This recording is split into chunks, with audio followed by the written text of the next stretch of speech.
The wind sliced through the reeds along the marsh's edge, carrying with it the heavy scent of salt, silt, and something older, something that had been buried long ago beneath the brine and never meant to rise. In the coastal village of Qianduang, weddings were timed with the tides. You married when the waters pulled back far enough to reveal the ghost paths, narrow stretches of cracked earth where the sea had once whispered stories and secrets. It was said the spirits wouldn't intrude if the vows were spoken on dry, salted ground. Locke stood barefoot in the gritty soil, his hands trembling as he held the woven ring of eelgrass. He was barely 20, skin browned by the sun, eyes restless like the tide he was born under. Before him stood Lin, small, bright-eyed, wrapped in a faded red shawl passed down through generations. Her smile made the marsh seem less eerie, as if even the salt-withered trees paused to watch. The elders formed a crooked circle around them, their feet sinking slightly with each step in the mud. An old woman began to chant, not words exactly, but the low hum of something remembered rather than learned. It was not a religious ceremony, not entirely. Here, no gods watched, only the sea, and she could be cruel. As Lin repeated her vows, her voice faltered for a breath. The air turned colder. A ripple passed through the crowd. Just a breeze, perhaps. Just the wind checking in. But Locke didn't notice. He looked only at Lin, the only girl who had ever dared to love a fisherman who had nothing but a boat patched with ghosts and a house that creaked even when the wind slept. They pressed their foreheads together. Salt touched their lips. No one could tell if it was sea breeze or tears. Around them the reeds swayed in rhythm, whispering their approval, or maybe a warning. By nightfall they were husband and wife. The villagers sang, roasted fish on open flames, and hung lanterns from tree branches that never bore fruit. Locke carried Lin across the threshold of his stilted hut at the marsh's edge, laughing, her arms wrapped around his neck. She would vanish 5 days later. But for now, the tide was out, and the ghosts were still sleeping. The morning she vanished was nothing special. The tide had rolled in quietly, the sky a soft bruise of gray, and Locke was already tying down the woven crab traps, while Ling stirred a pot of broth that smelled of dried squid and tamarind. She had insisted on coming with him that day. "Just once," she said, combing her fingers through his unwashed hair. "Let me see what the sea looks like when you're not afraid of it." Locke chuckled. "The sea doesn't change. Only the ones who watch it do." But he couldn't deny her. No man ever could, not when she smiled like that, like she knew something the waves didn't. They pushed off before noon. The flat-bottomed boat groaned beneath their weight as they glided into the inlet, passing the mangrove roots that clawed at the brackish water. Ling sat near the front, humming some tune she'd learned from her grandmother, something old and wordless, like most things in this village. They set the nets just before the tide changed. The water was calm, almost too calm. When the first wave rocked the boat harder than expected, Locke barely had time to shout. A slick of shadow passed beneath them, too large to be a fish, too fast to be the tide, and then Ling was gone. No scream, no splash, just the sudden absence of her. He dove in after her, again and again.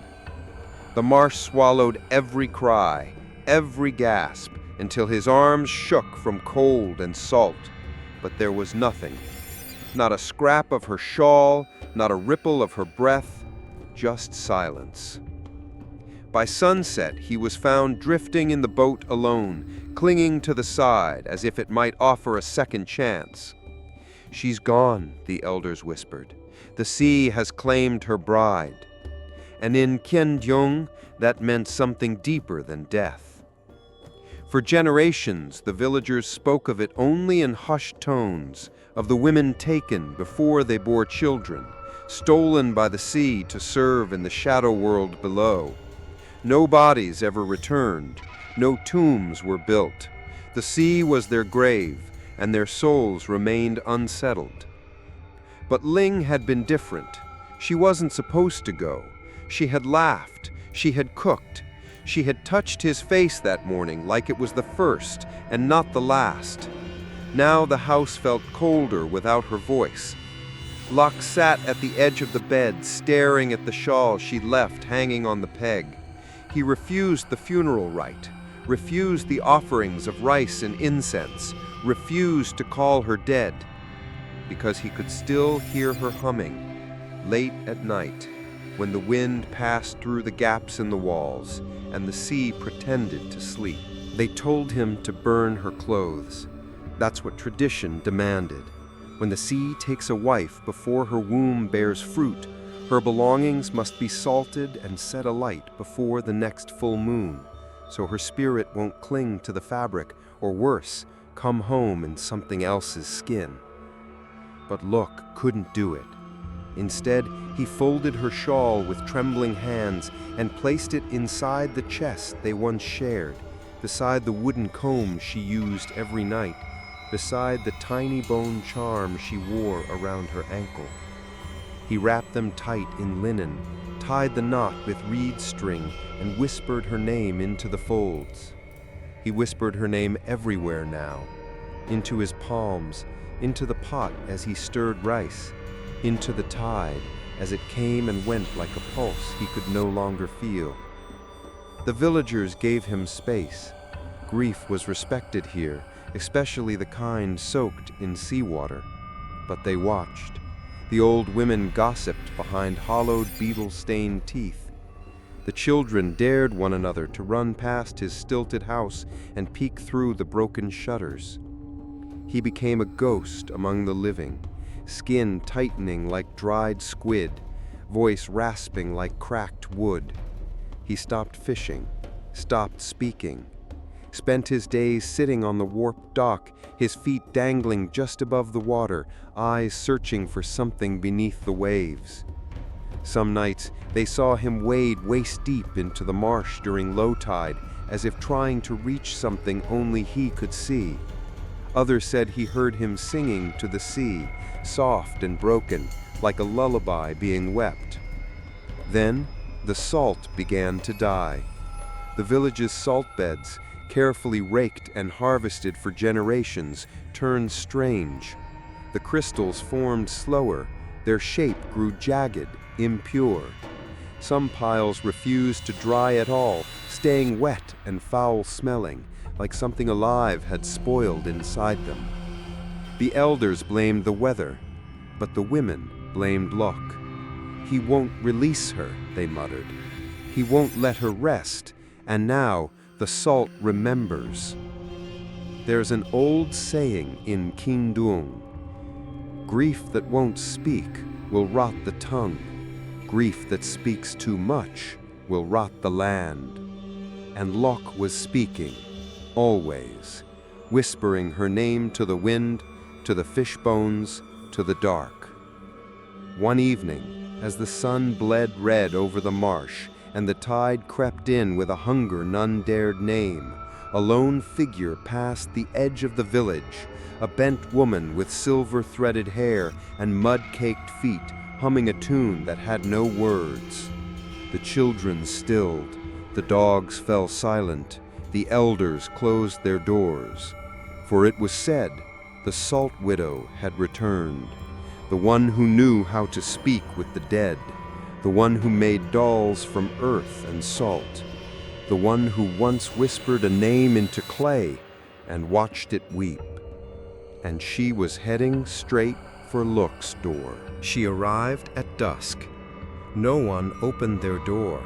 No one dared call her name, not because they didn't know it, but because in Kiandyong, names held weight. Names could summon. Names could bind. So the villagers called her what they always had, Ba-boon, the Mud Widow. She was older than memory, her back bent like a fishing hook, her eyes clouded with something that shimmered like oil on water. Some said she had buried 3 husbands. Others said she never had one, that she had once crafted a lover from river clay, salt, and a lock of her own hair, and when he tried to leave, she baked him in the fire until he cracked. The villagers feared her, but they never harmed her, because her dolls cried when wronged, because her charms bled when buried in the wrong soil, and because when someone's name was spoken into her hands, they never quite stay dead. Locke didn't open the door when she knocked. He didn't need to. She walked in anyway. Her feet left damp prints on the wooden floor, a trail of soft mud. She moved past the empty cooking pot, past the cold mat, past the folded shawl resting atop the wooden chest, and there she found Locke, kneeling at the far window, staring into the reeds, whispering into the night. "I hear her," he said, without turning. "She hums when the tide pulls out." Ba-boon did not ask who. She already knew. "I tried everything," Locke murmured. "Lanterns, prayers, even salt offerings in her name." The old woman knelt beside him, joints cracking like wet wood. "I can teach you," she said, "how to call her." He looked at her, hollow-eyed. "But she won't come back the same." "I don't care." "You should," Ba-boon said, placing a small clay bowl on the floor. "Make her too well, and she won't want to leave." Then she handed him 3 things. A ball of river clay, a pinch of salt from the deepest shelf, and a string of red thread that once belonged to a funeral shroud. "Shape her as you remember her," she said, "not as she was, but as you still hold her. And when her mouth is ready," she leaned in close, breath warm with fish bones and ash, "speak her name into it, but only once." "Only once?" Locke asked. "Any more, and she'll remember pain." Outside, the tide was rising. Inside, the air thickened with the weight of something ancient, something watching. Locke took the clay, the salt, the thread, and the village of Qinjung held its breath, because the dead do not sleep when the living keep calling. The house was silent, save for the occasional creak of wood swelling from the sea's breath below. Locke sat cross-legged on the mat, his hands smeared with river clay, the bowl of salt open beside him. The thread of red coiled like a vein around his wrist. He had not slept. Not since Ba-boon gave him the instructions. Not since she vanished into the mist without a word, leaving only a damp smear where she'd sat. Now, beneath the flickering light of a single oil lamp, he shaped her. He did not rush. Every curve, every line he carved from memory. The softness of her jaw, the slope of her neck, the arch of her brow when she scolded him for coming home too late. He shaped her fingers last, long, slender, always warm when they touched his face. He added no eyes, not yet. That would come later if she earned them. The salt came next. He crushed it with a pestle into fine, weeping powder. The moment it touched the clay, the figure hissed softly, as though the 2 substances were not meant to mix. But he forced them together, kneading salt into spine, into limbs, into the hollow space where breath might one day live. Then the mouth. He carved it open with a sharpened shell. a clean slit, soft at the edges, barely parted like the beginning of a kiss. And when it was done, he took the red thread and dipped it in his own blood, cut from the base of his thumb with a fishhook. He placed the soaked thread inside her mouth. As it settled, he whispered, just once, "Ling." The name slid into the clay like a prayer, like a sin. The house held its breath. The wind outside stilled, and somewhere beneath the floorboards, something shifted. Luck pressed his forehead to the ground. His mouth trembled. "Come back," he whispered. "Please, I'll feed you. I'll keep you warm. I'll give you everything I couldn't before." He waited. The clay figure remained still, cracked slightly around the ribs. Moisture beaded along her brow, though the air was dry. The oil lamp sputtered. He placed her gently in the shadowed corner of the room where Ling once sat while he mended nets, where she used to hum to herself and pluck broken threads from his sleeve. There, the clay woman stayed, silent, shapeless in the dark. But that night, as Lurk lay restless on the mat, the house began to creak in unfamiliar ways, soft, almost rhythmic, like the shifting of someone leaning their weight forward, testing bone and joint. And when the oil lamp flickered for the final time before dying out completely, Lurk heard it, a sound he hadn't heard in days, a breath, followed by the faintest whisper. "Look." The house was darker than usual. Even when the sun rose, the light seemed to stall at the windowsill, as if unwilling to cross the threshold. As if it knew something inside no longer belonged to daylight. Luck sat at the table, hands clasped, eyes bloodshot. He hadn't touched the rice he cooked. It had gone cold, forming a pale crust at the edges of the pot. The smell of salt and wet earth lingered, thick, metallic, clinging to his skin like regret. He hadn't dared to look in the corner since last night. He knew what he'd heard. Her voice. It wasn't exact, just close enough to freeze the blood in his veins, like a memory echoing through something that had never truly lived, a child mimicking its mother's voice, a ghost remembering what it once sounded like when it had a throat. "Look." Soft, hollow, almost loving. He turned his head slightly. The corner was empty. No figure, no clay. Just a small puddle of water near the wall, thin and shimmering. It hadn't rained. There were no leaks, and yet the floor was damp, tinged with the scent of salt. He stood, hesitant, and stepped closer. The puddle led to the kitchen. Not in smears, not in tracks, but in droplets, perfect, weeping beads of water, as if someone had walked while quietly weeping. The kitchen door creaked open. A draft moved past him like breath. And there, sitting beside the hearth, right where Lin used to peel garlic and sing to the fire, was the clay figure. But different. She was no longer crouched, she was sitting upright. Her back curved just like Lin's did when she leaned forward to stir soup. Her hair had begun to mat, dirt and threads of black moss trailing down her shoulders like strands of memory. And in the dim light, Luck saw her cheeks were wet. Not damp, not cracked. Wet.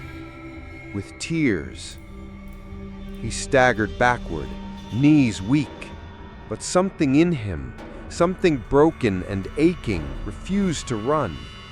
Instead, he whispered, "Lin?" The figure did not move, but her head tilted, ever so slightly toward the sound, not like a doll, like an animal, like something trying to remember.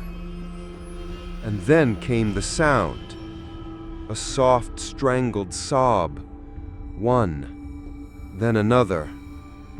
No mouth moved, but the room filled with weeping, low, gurgled like water running down a throat that had never known breath. It echoed through the rafters, curled around the cooking pots, and pooled at Luck's feet. He covered his ears, but the crying was inside him. It was grief pulled from the walls. It was love bent backwards. It was a voice that had waited too long to be heard. And in the corner of the room, where no sunlight touched, the clay wife began to tremble. Not from fear, but from longing.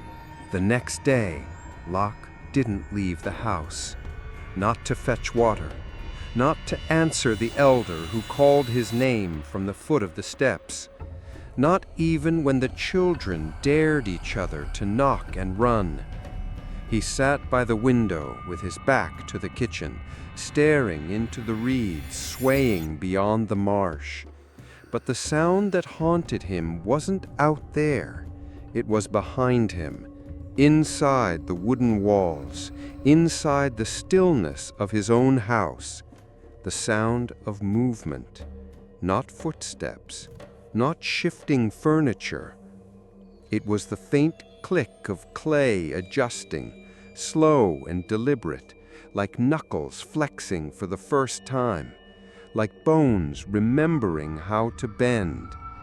He turned only once that afternoon when silence became unbearable, and that's when he saw her hand.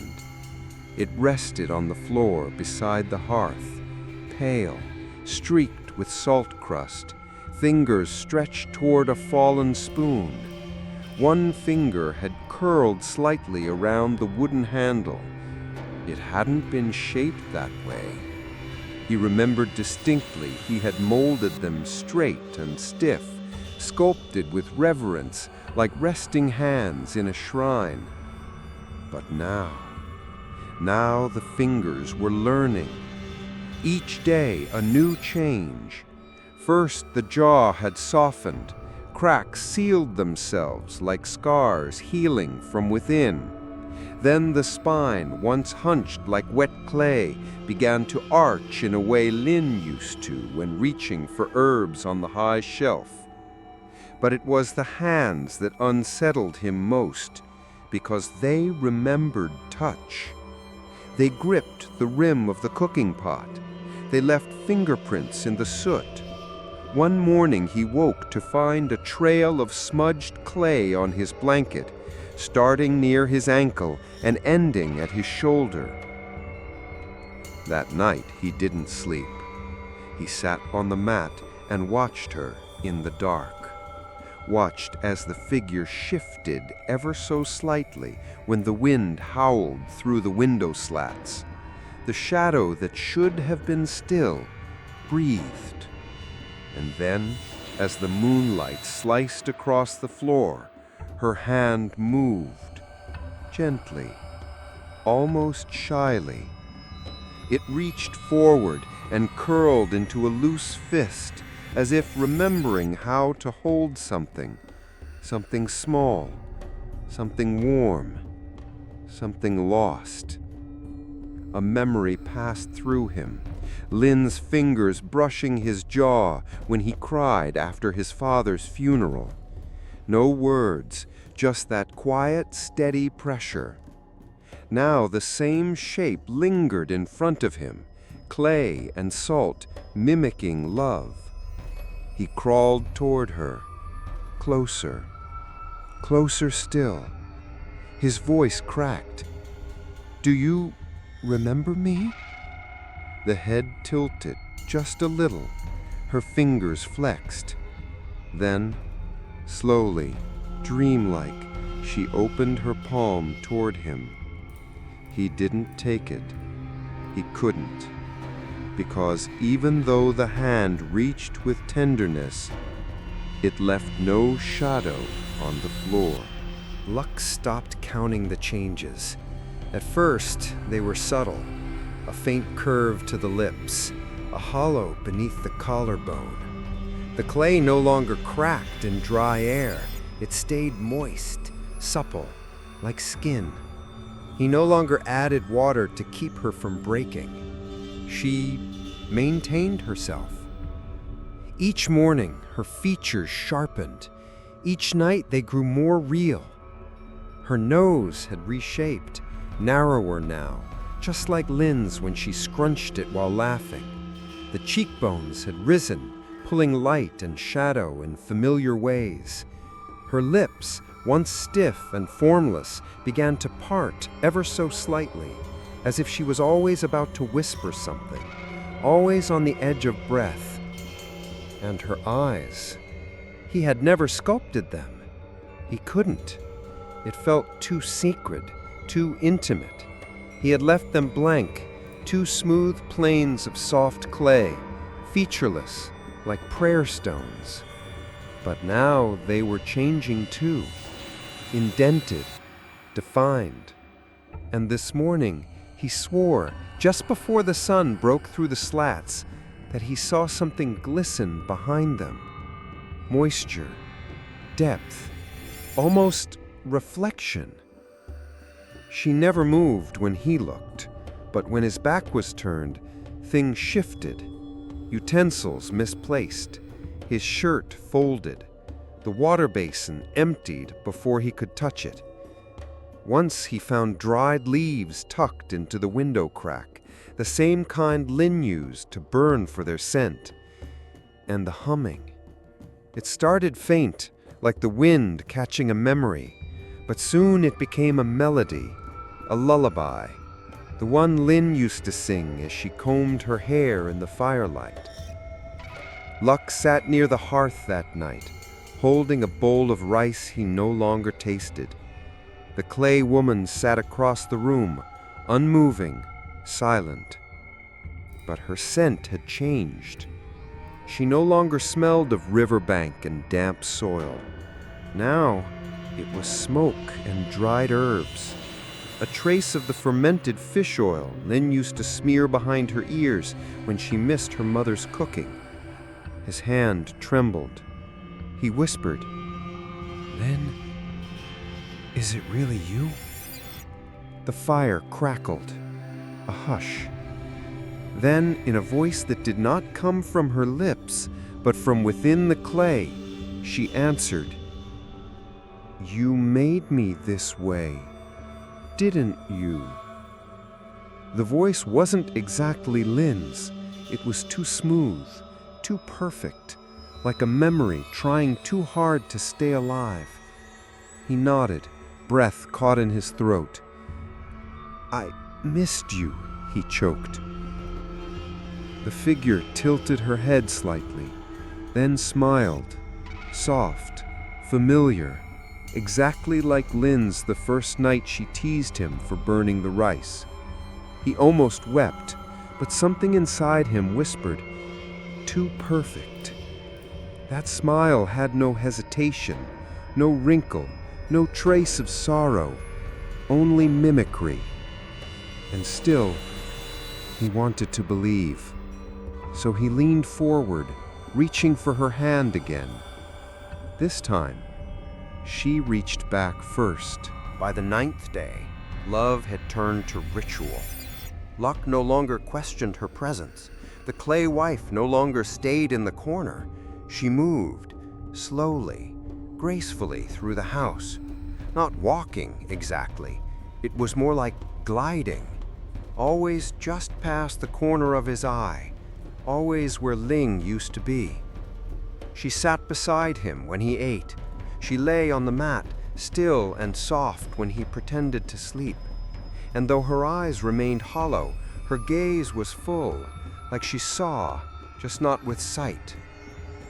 And she was hungry, not for food, for memory. It began when he spilled a few drops of fish broth onto her fingers by accident. The clay shimmered, absorbed it.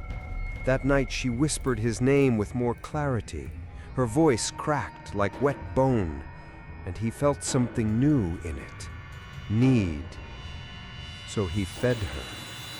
Not meals, not soup, but traces, scraps, bits of cloth she had worn, a lock of her hair he had once hidden in the floorboard, and blood. At first, just a drop on her lips, a test, nothing more. But the clay pulsed beneath his fingers, warm for a moment, as if it had veins. The next morning, she moved her neck, turned to the window like Ling used to when watching for storm clouds. He began cutting deeper, mixing the blood into water, stirring it into ash, forming a serum he daubed gently on her cheeks, her hands, her chest. And the more he gave, the more she remembered. She spoke his name clearer. She hummed longer.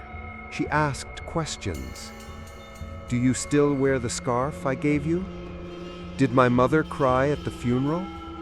Was it quick when I drowned? Luck answered through tears. He never corrected her, never told her there was no funeral, that her body was never found, that he still had her scarf folded beneath the mat, untouched, stiff with grief. He couldn't bring himself to break her. Because what if it was her?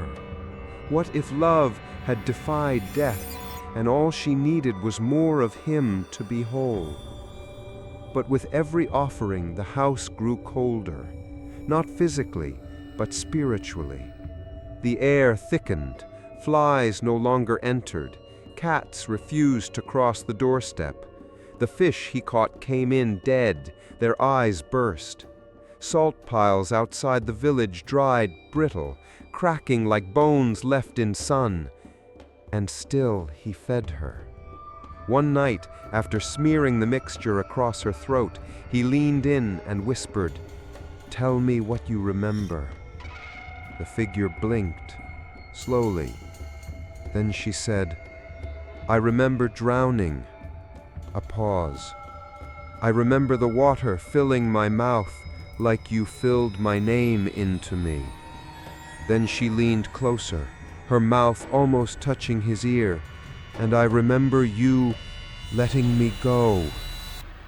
Luck jerked back, breath frozen. She didn't follow, just sat, smiling, and from her lips something red slipped down. Not paint, not clay, but a single bead of blood that was not his. By the 10th night, she had claimed the kitchen. Not through force, not through words. She simply stayed. Every morning, Look would wake to find her already seated by the hearth, spine perfectly upright, arms resting in her lap. The spot where Lin used to cook, laugh, scold him for oversalting the stew, now belonged to her. The villagers had started whispering. They said the smoke from Look's house no longer rose straight, it curled like fingers. They said they heard singing from his windows, two voices, one above, one beneath, blending into a song no one taught. And they said the fish in the market had begun spoiling faster, if caught near his pier. Look didn't care. He was busy cooking again, boiling broth, steaming rice, grinding garlic in the stone mortar.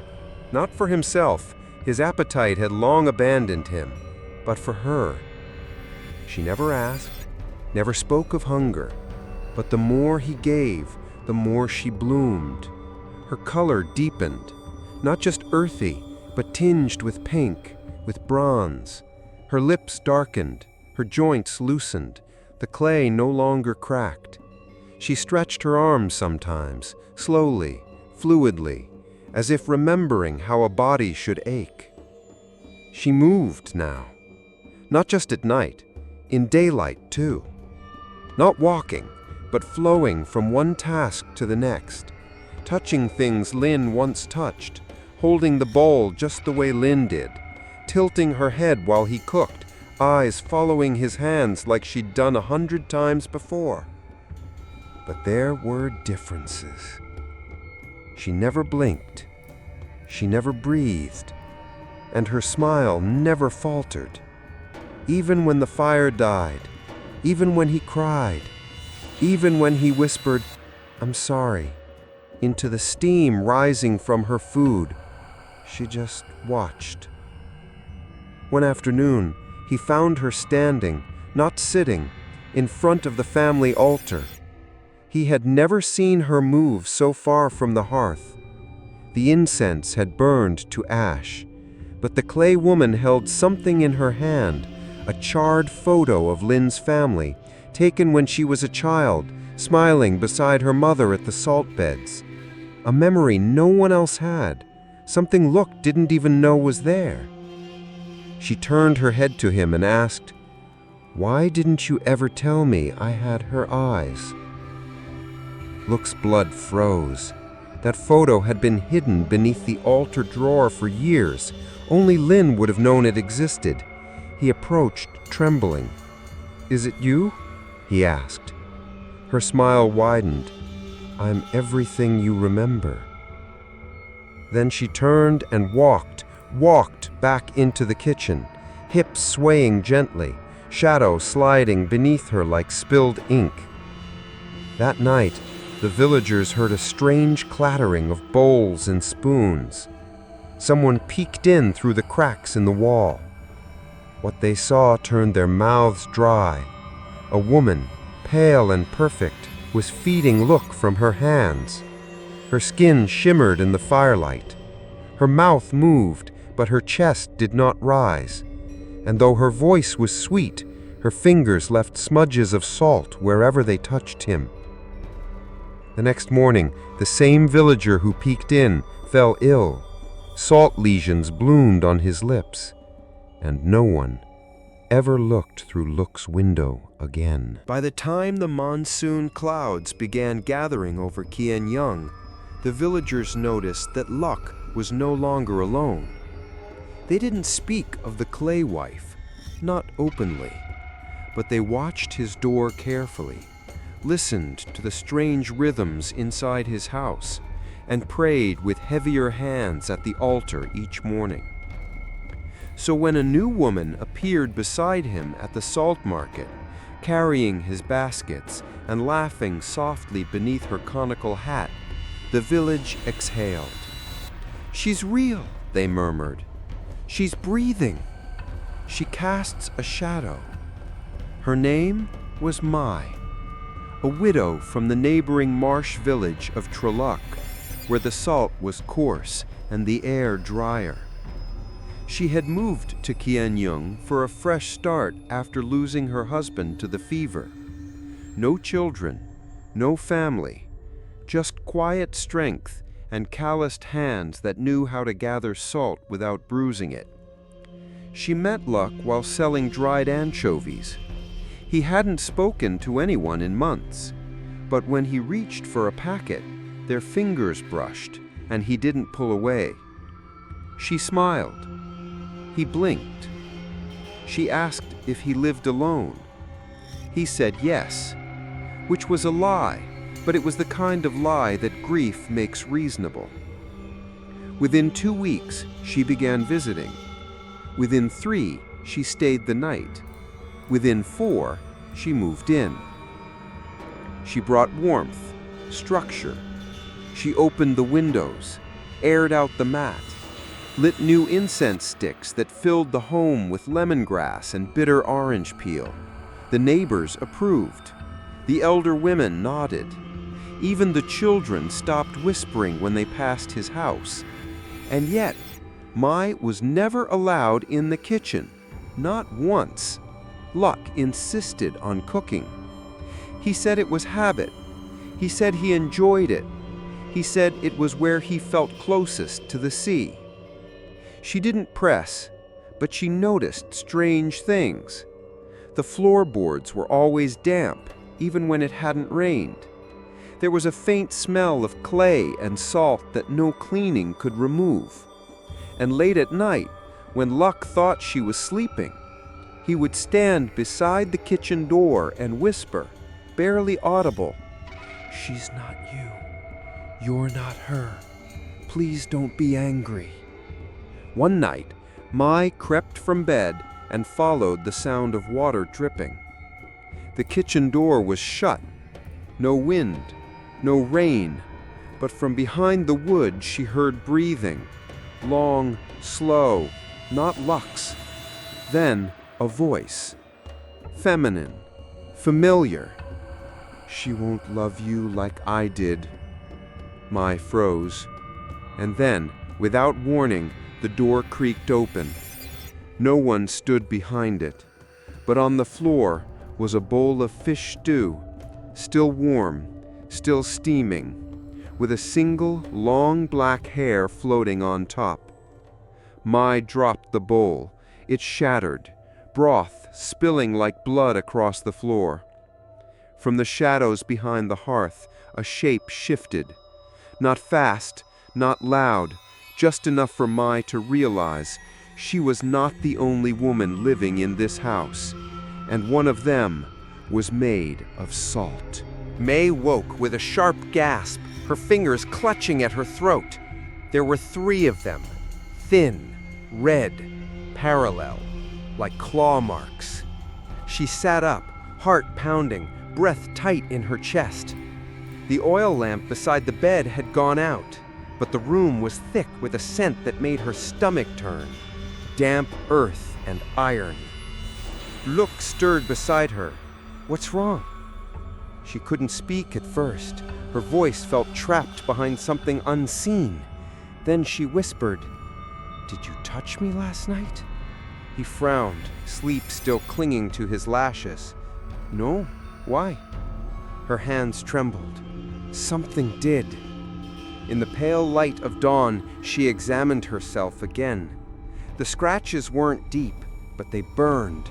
Beneath her nails, she found specks of dried white powder. She sniffed.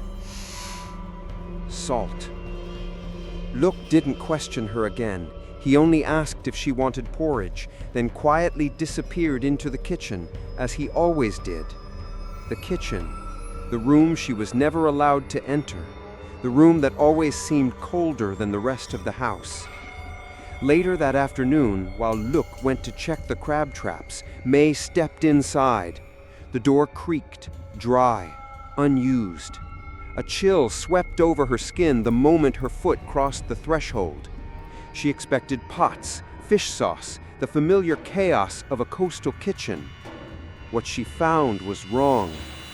Everything was placed too carefully, not arranged, but curated, as though no one actually cooked here, as though everything was staged for the benefit of someone who remembered cooking but had never truly done it. And in the corner, where the hearth should have been warm, there sat a figure.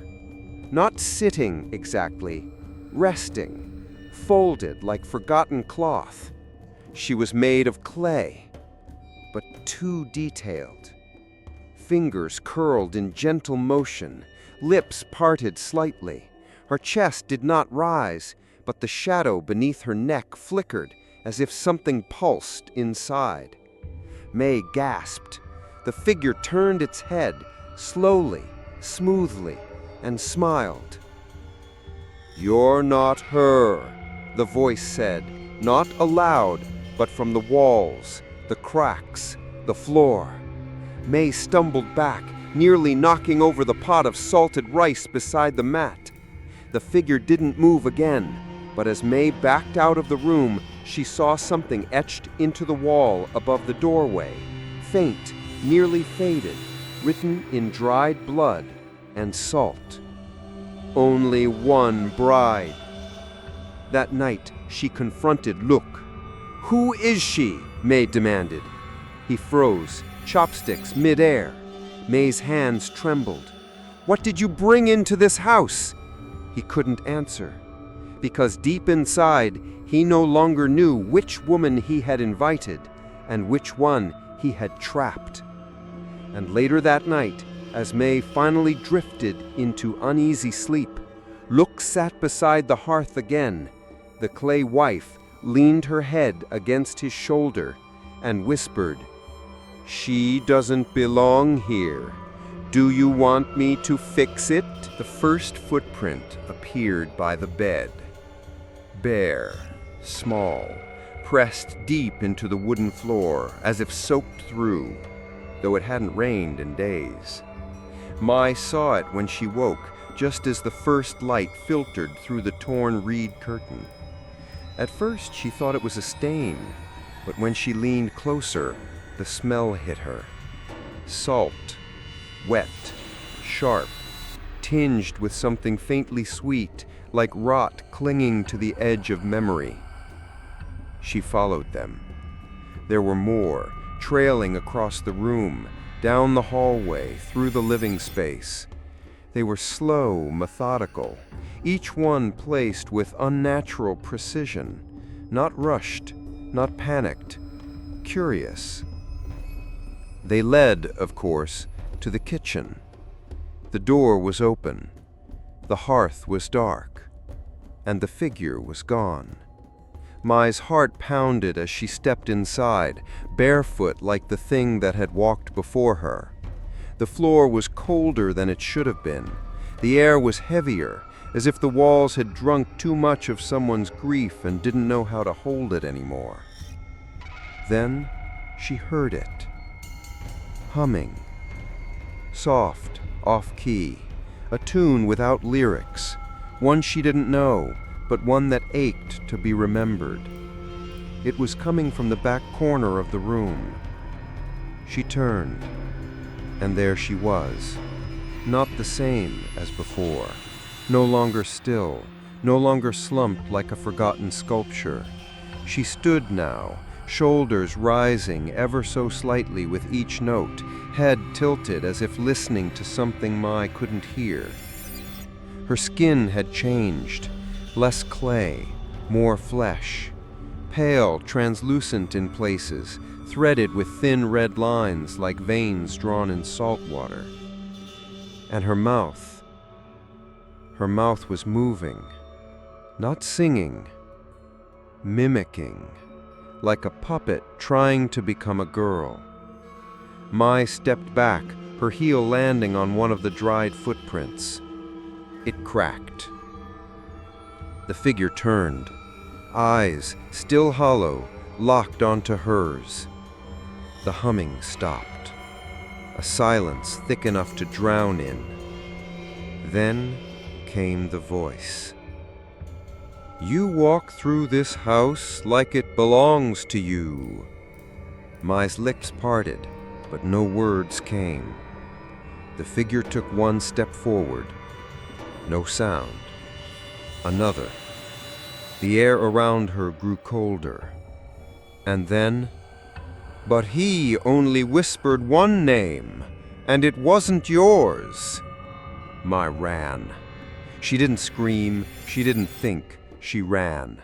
She ran past the mats, the altar, the lanterns, the wall lined with Lynn's old shawl still folded tight. Outside, the village was waking. Chickens clucked, salt rakers gathered their baskets.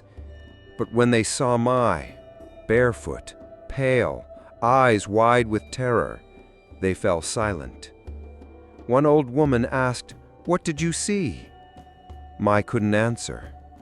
She just looked down at her feet, still wet, still cold, still covered in the taste of something ancient, salt. And behind her, at the doorway, the clay wife stood, smiling, casting no shadow, with one foot still wet. That night, something went missing from Qingxiang. Not a person, not a possession, but a sound. The crickets, those ever-present chirping companions of the marsh, fell silent. Not gradually, not with the approach of storm or season. They simply stopped, as if the entire village had been sealed beneath glass. The elders felt it first. They stood on their porches, holding onto railings with gnarled hands, sensing the weight in the air. a kind of stillness that didn't come from peace, but from waiting, like the hush before a net is pulled, or the breath just before drowning. Mai had locked the doors, bolted every window, salted the threshold twice. She burned dried sage from her mother's shrine, traced protective sigils into the wood with chalk and blood. She hadn't spoken to Luck since the morning. He hadn't asked why. He simply stood in the corner, staring at nothing. His face pale, his eyes lost. And the kitchen door, still slightly ajar, exhaled a chill that made the lamp flicker with every breath.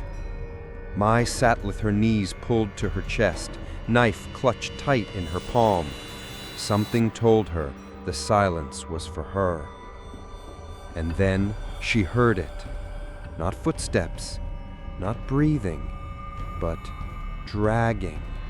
A slow, deliberate pull, like wet cloth being drawn across the floorboards, like something heavy or soft reclaiming its space.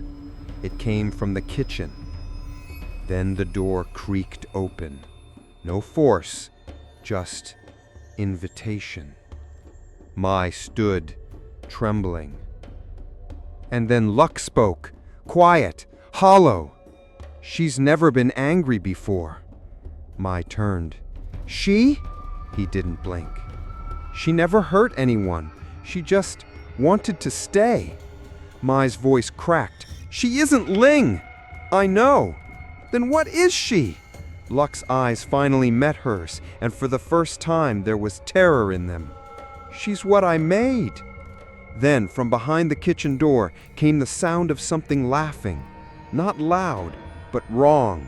A gurgled, wet sound, bubbling from a throat that had never learned joy. The laughter faded into a hum, the same lullaby, over and over as if stuck. Then the voice.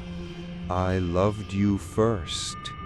Mai stepped back, but the house shifted.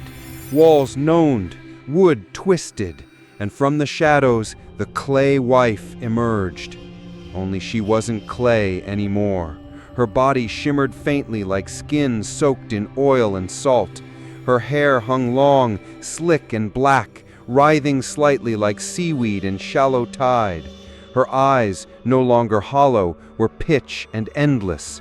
She smiled, and when she opened her mouth, seawater spilled down her chin. She took a step forward. Luck cried out, "Stop!" The figure paused, then turned to him. She whispered, "You said forever." And Luck nodded. "I know." Mai screamed, "No, don't let her!" But he stepped toward the clay wife, touched her cheek, and whispered, "Take what you need." The clay wife leaned in and kissed him. It wasn't romantic, it was consumption. Luck's body convulsed, his skin turning pale, his breath hitching, his eyes rolling back.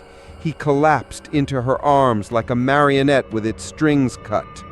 The clay wife held him gently, cradled him, then looked at Mai, and for the first time her voice was full and strong.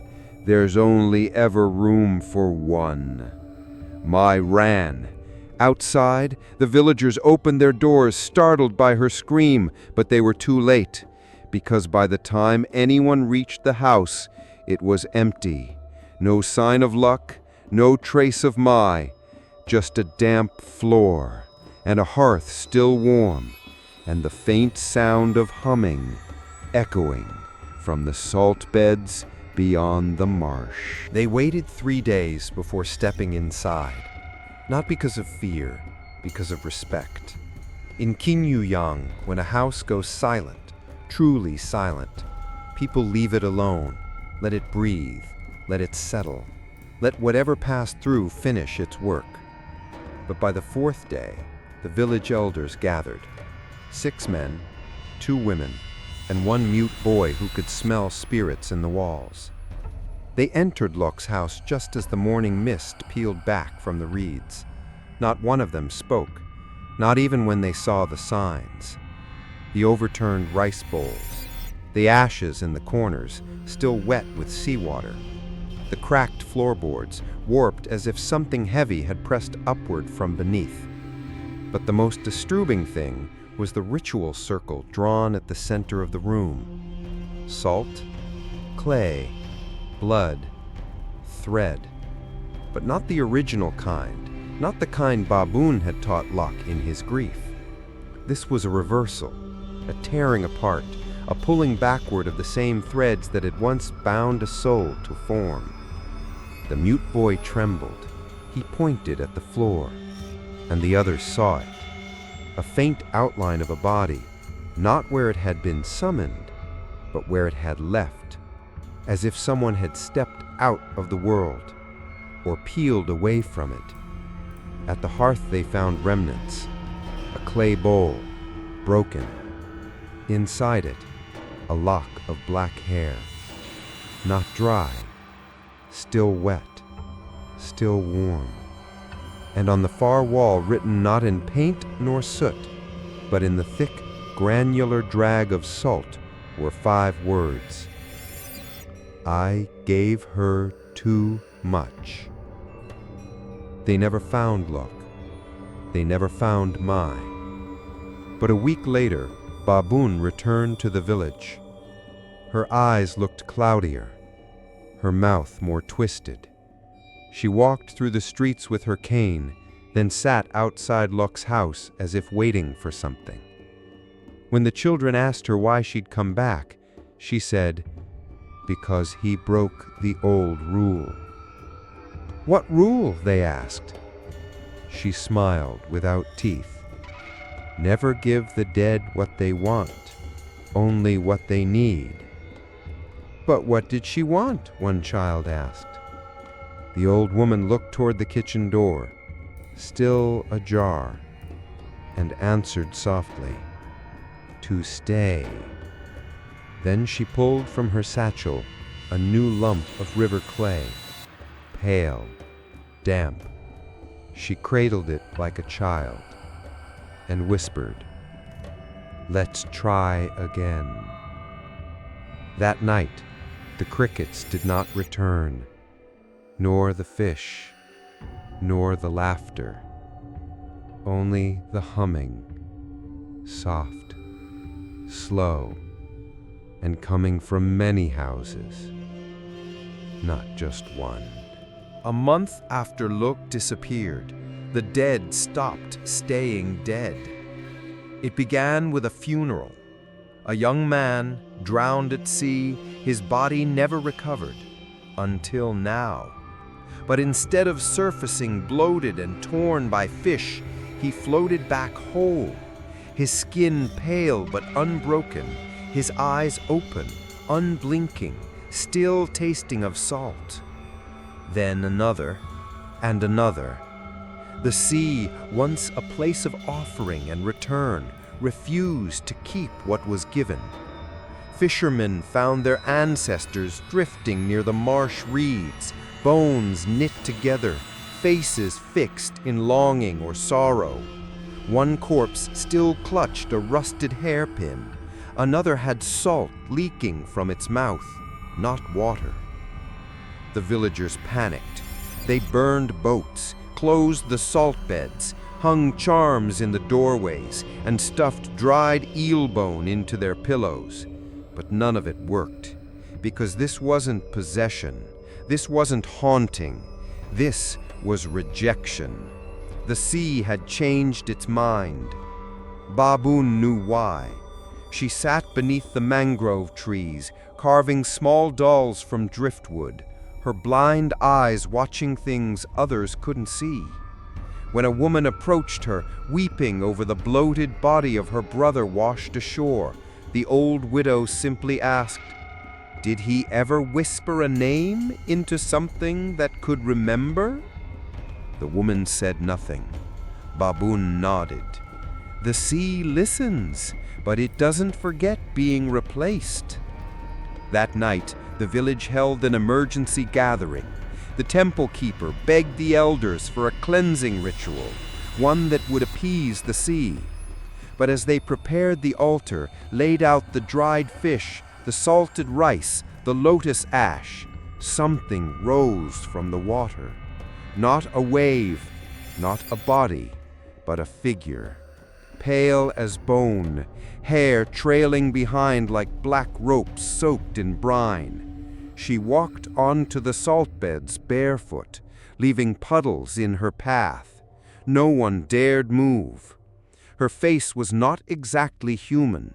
It was too smooth, too symmetrical, like a memory sculpted into life. She opened her mouth, and the sea rumbled, not with anger, with mourning. Then she said only this: "You fed me grief. Now I am full. Give me the child." Gasps rippled through the crowd. The elder stepped forward. "What child?" But she had already turned, walking back toward the marsh, disappearing into fog. Behind her, water boiled briefly. Salt crust cracked underfoot, and the scent of fish oil and blood filled the air. That night, every pregnant woman in the village dreamed the same dream.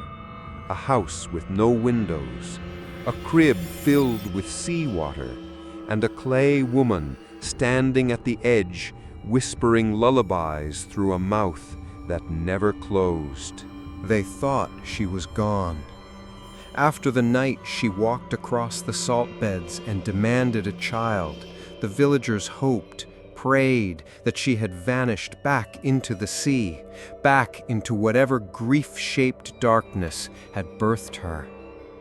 But the marsh doesn't forget what it's given shape, and neither did she.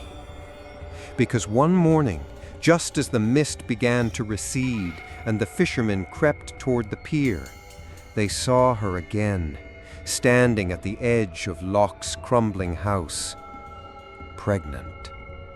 The swell beneath her dress was unmistakable, round, heavy, not a sculpture's mimicry, not a hollow disguise. It moved, twitched, shifted beneath the fabric like something alive and turning in sleep. Her face was serene, but her eyes, black, bottomless, were fixed on the horizon, as if listening to something only the dead could hear. And in her arms she held a tiny bowl of salt, rocking it gently like an infant. Word spread like smoke through the village. "She's carrying it. She used what he gave her. She's going to bring it into the world." They sent for Baboon. The old widow arrived at twilight, dragging behind her a sack of bones, ash, and broken dolls. She knelt in the mud and placed her hand flat on the earth, then whispered a name no one recognized. The ground trembled, and she said, "It's too late." The elders begged her for a ritual to stop the birth, but Baboon only laughed, voice like sand rubbed raw. "You cannot stop what was made from longing, what was shaped from love that refused to die." "Then what will it be?" a mother asked, clutching her child. The old woman looked toward the house and whispered, "Not a child, a vessel, one that remembers both death and warmth."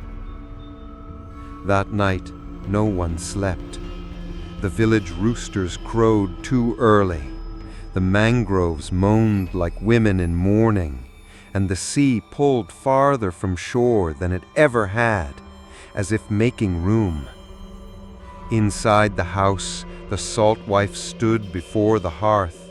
The cradle had returned, not the one Mai once used, not the one Ling dreamed of. This one was made of driftwood and bones, lashed with red thread soaked in blood and sea brine. It rocked gently, though no wind moved it. She stood over it, hands on her stomach, humming the old lullaby, the one that had no words, the one Locke used to fall asleep to. Then she whispered into her belly, "Are you listening?" A twitch, a thump.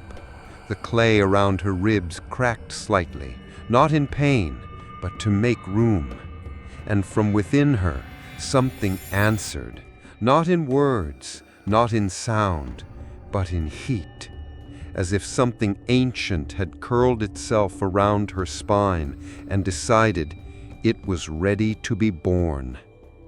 Outside, the first drops of salt rain fell, and in the dream of every child that night, they heard crying. But it wasn't a baby. It was something older, remembering what it felt like to be loved too much.